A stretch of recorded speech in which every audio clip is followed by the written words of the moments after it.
Opnieuw worden in Zeeland operaties uitgesteld door de vele coronapatiënten in de ziekenhuizen. En er zijn zorgen over het personeel. Mensen zijn moe, ze worden zelf ook ziek. En dit blijft duren natuurlijk, hè. Dus het vraagt ook wel wat van ze. En verder vandaag. De verhoudingen staan op scherp in Veren. En de winnaar van de Zeeuwse Boekenprijs.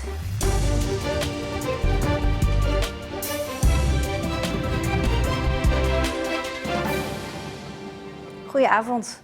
De coronapandemie heeft een nieuw Zeeuws record bereikt. Er zijn in het laatste etmaal 363 nieuwe besmettingen geregistreerd. Het hoogste cijfer ooit op één dag in Zeeland.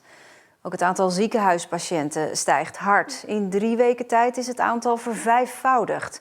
Opnieuw alle hens aan dek voor de ziekenhuizen. Er is geen andere keuze, hè. Er is maar één weg. Hè. We moeten erdoor. Het is volop in isolatie werken, toch intensieve patiënten. En ook voor de rest van het ziekenhuis heeft dat natuurlijk een belasting. De toename van coronapatiënten is de afgelopen weken snel gegaan. Het aantal patiënten schommelde tot half oktober wekenlang tussen de 5 en 9 patiënten. Maar daarna nam het snel toe. In 3 weken steeg het naar boven de 40. We schalen stapsgewijs op. Het is zeker heel druk. Het aantal patiënten neemt gestaag toe, ook volgens de regionale afspraken. Morgen doen we weer een stap. Gelukkig vinden we toch nog motivatie onder onze medewerkers. Maar we moeten wel zeggen, die motivatie is wel dalend. De mensen zijn moe, ze worden zelf ook ziek. En dit blijft duren natuurlijk, hè. Dus het vraagt ook wel wat van ze. Het is opschalen, opschalen, opschalen voor de ziekenhuizen. Om de paar dagen moeten de corona-afdelingen meer bedden, meer verpleegkundigen voor alweer meer patiënten hebben. De coronaverpleegafdeling hier in Goes bijvoorbeeld heeft nu al 15 verpleegkundigen extra per dag nodig. En de tendens is stijgend. Het is dus geen verrassing dat de coronazorg opnieuw ten koste zal gaan van de gewone patiënten. Nou, we denken de stap van morgen nog te kunnen doen, dus de opschalingsstap. Als daar weer een volgende fase bovenop komt, dan gaan we wel de grens bereiken dat we ook weer keuze moeten maken in de planbare zorg van wat is uitstelbaar en wat niet. Ziekenhuis Zorgzaam heeft die stap al moeten nemen. 10% van de operaties wordt uitgesteld. Dus dat betekent dat we eigenlijk onze operatiekamer een deeltje afgeschaald hebben. En dat we bepaalde mensen niet inplannen voor operaties. Dus we zeggen niks af, we houden alleen in de planning rekening met minder inplannen. Zitten we weer in zo'n overbelaste situatie. Wat vindt u daarvan? De situatie is heel zorgelijk. Het tempo waarmee het aantal besmettingen naar boven gaat, ook in onze eigen regio, maakt het zorgelijk. En dat maakt ons wel ongerust wat er nog op ons afkomt. Ja, jullie gaan misschien nog wel wat tegemoet. Daar zijn we wel bang voor. Ja. De druk op de ziekenhuizen zal de komende weken alleen maar toenemen. Meer coronazorg dus. En dat betekent minder gewone zorg. Een man uit Goes is tot 3 jaar cel veroordeeld na een brute steekpartij eerder dit jaar. Dat gebeurde bij een flat in Goes. Het 34-jarige slachtoffer werd door de man met een koksmes gestoken. In zijn rug, hoofd, nek, buik en beide armen. Hij heeft blijvend letsel overgehouden aan de steekpartij. De twee hadden ruzie over geld. Het Openbaar Ministerie had 8 jaar cel geëist, maar de rechtbank vindt poging tot moord niet bewezen. Dit jaar wint Wim Hofman de Zeeuwse Boekenprijs 2021. Wim, mag ik je van Voor de 19e keer werd de Zeeuwse Boekenprijs uitgereikt. Wim Hofman won met zijn boek We vertrekken voordat het licht is. Nou, dit is een bijzondere prijs omdat dit ook een heel eigenaardig boek is. Het is niet zomaar een doorsnee boek. En verder is het wel iets wat met mijn leeftijd te maken heeft. Want er zitten ook verhalen in die al tamelijk oud zijn. Dus het is ook een soort een bloemlezing van wat ik zoal in mijn leven geschreven heb. Het is de eerste keer dat de Vlissingse auteur en illustrator de Zeeuwse Boekenprijs wint. Vanmorgen stond op de A58 een betonwagen in brand. De chauffeur wist veilig uit zijn cabine te springen en raakte niet gewond. Rond 9 uur ontstond de brand. De chauffeur reed toen net Zeeland in. De brandweer had het vuur een half uur later onder controle. Het verkeer op de snelweg kon er langs rijden, maar wel via 1 rijstrook.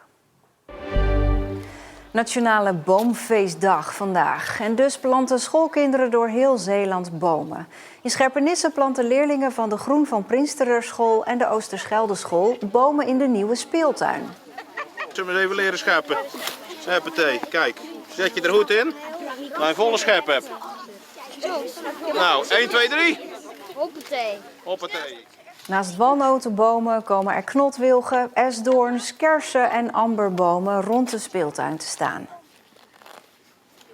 Wat moet je allemaal doen om een boom te kunnen planten? Nou, een boom moet je het gat graven, een boom erin zetten en het kuil weer dichtmaken.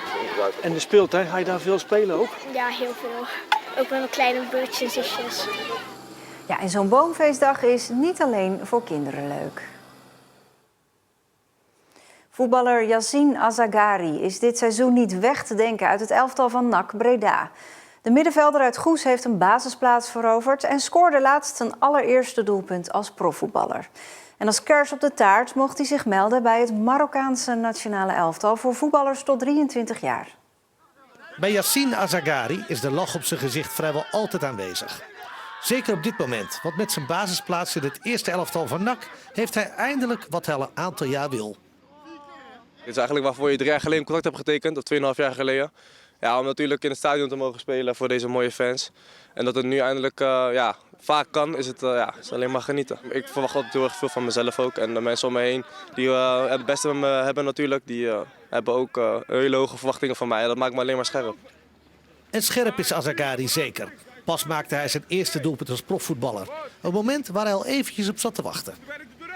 Kijk, ik word natuurlijk wel eens een grapje ook hier gemaakt door een paar teamgenoten van mij. Die zeggen van wanneer ga je nou eens een keer scoren? Of ja, ik weet niet wat je celebration is als je scoort, dus ga je nou een keertje scoren.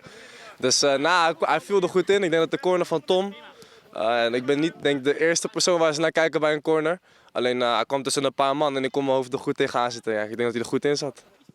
Azagari is een defensieve middenvelder en van hem wordt het niet per se verwacht dat hij veel doelpunten maakt. Toch is hij er de laatste tijd wel veel mee bezig geweest. Anthony Leurling, onze assistent erin, is zeg maar een soort mentor van mij. Die is eigenlijk elke keer met beelden met mij bezig. En die ziet ook dat ik iedere keer dichtbij kom. Hij vindt dat ik nog wel misschien wat vaker kan komen. Maar daar zijn we echt intensief mee bezig. Ja, en daarin zie je wel dat elke keer als je dichtbij komt, dat het wel een keer gaat vallen. Door zijn prestaties bij NAC heeft hij zich ook in Marokko in de kijker gespeeld. Op dit moment werkt Azagari in de hoofdstad Rabat een trainingsstage af. Dat maakt het gewoon een speciaal moment als je die Marokkaanse vlag ziet. Mijn ouders zijn allebei natuurlijk Marokkaans. Ik merk het ook in de familie, er komt natuurlijk wel een bepaalde trots vanuit. En het is ook nieuw voor mij, voor mijn land eigenlijk spelen. Dus alleen maar mooi. 20 jaar geleden werd Azagari geboren in Goes en hij heeft heel zijn leven in Nederland gewoond. Daardoor zou hij ook voor Oranje mogen uitkomen. Dat kan een lastige keuze worden. Ik merk dat mijn vrienden bijvoorbeeld die zeggen van kies je nou voor Nederland of Marokko. Ik mag in principe nog kiezen, maar ik denk dat het voor mij nu goed is om ervaring op te doen. Ander continent is ook anders voetballen. Nou, dat denk ik alleen maar mooi en een keer eigenlijk wel vakantie, want ik wil eigenlijk deze zomer naar Marokko toe. Dus nu kan ik naar Marokko toe, dat is alleen maar genieten. Ja, en Azagari is de hele week nog in Marokko voor die trainingsstage van Jong Marokko. De verhoudingen in de Veerse gemeenteraad zijn tot een nulpunt gezakt. Vanavond wordt er een motie van wantrouwen tegen wethouder Chris Maas ingediend door de oppositie. Aanleiding de gang van zaken rond de bouw van een groot hotel in Biggekerken. In 2011 geeft de gemeente Veere een vergunning af om een hotelproject met 173 kamers te realiseren op het terrein hier achter mij, waar vroeger de kaasboer stond. De jaren daarop volgend komt het project maar niet van de grond. Maar de vergunning blijft nog wel van kracht. Begin dit jaar blijkt er een ondernemer gevonden die het plan alsnog wil uitvoeren. Maar de tijden dat elk toeristisch project met gejuich werd ontvangen is voorbij. Dus moet Veere een manier vinden om en bezwaarmakers en projectontwikkelaars tevreden te houden.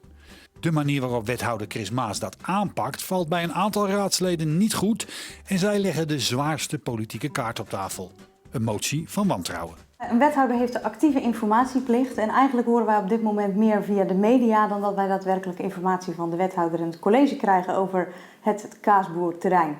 En dat is naar onze mening niet hoe een goed wethouder betaamt. Het hele proces hebben wij voortdurend om informatie moeten vragen en dat is helaas is dat niet gelopen zoals het had moeten zijn.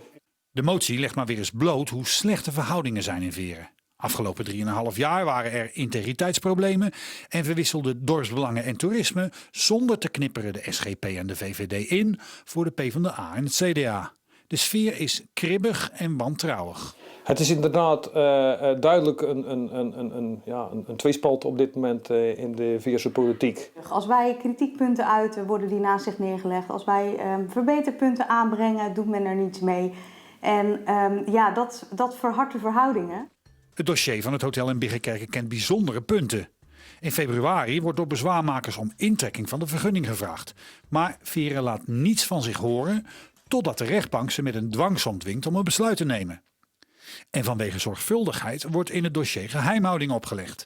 Maar wordt redelijk onzorgvuldig een geheim document op de website geplaatst, waarin advocaten aangeven dat intrekken van de vergunning waarschijnlijk financieel pijn gaat doen voor Veeren. De zorgvuldigheid in het dossier is op dat front inderdaad misschien wel een beetje ver te zoeken. Het ziet er niet naar uit dat de motie van wantrouwen die vanavond wordt ingediend het gaat halen. Zelfs het indienen ervan in de vorige raadsvergadering lukte niet eens. Ik wil graag een motie van wantrouwen indienen namens de SGP, ChristenUnie, VVD en Hart voor Veeren. Ja, dat kan niet.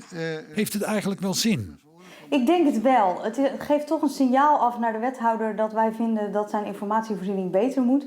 Zeker op een dossier waar wij gewoon tientallen miljoenen risico's lopen als gemeente Veeren. Wij gaan in onze fractie eerst nadenken of we de motie gaan ondersteunen. Daar gaan we het eerst nog over hebben. Want wat is er veranderd sinds de vorige keer dat jullie hem wel wilden indienen? Goed, we hebben toch wel gezien dat er opeens toch wel informatie los kan komen. Dus we hebben al een signaaltje af kunnen geven. De gemeenteraad van Veeren gaat al kiftend op de verkiezingen van volgend jaar af. En ook al zal wethouder Maas deze eventuele motie van wantrouwen makkelijk overleven, de sfeer wordt er niet beter op. Ja, en uiteraard hebben we wethouder Chris Maas om een interview gevraagd. Maar dat wil hij niet. Hij wil alleen na de raadsvergadering vragen beantwoorden. En die vergadering is dus vanavond.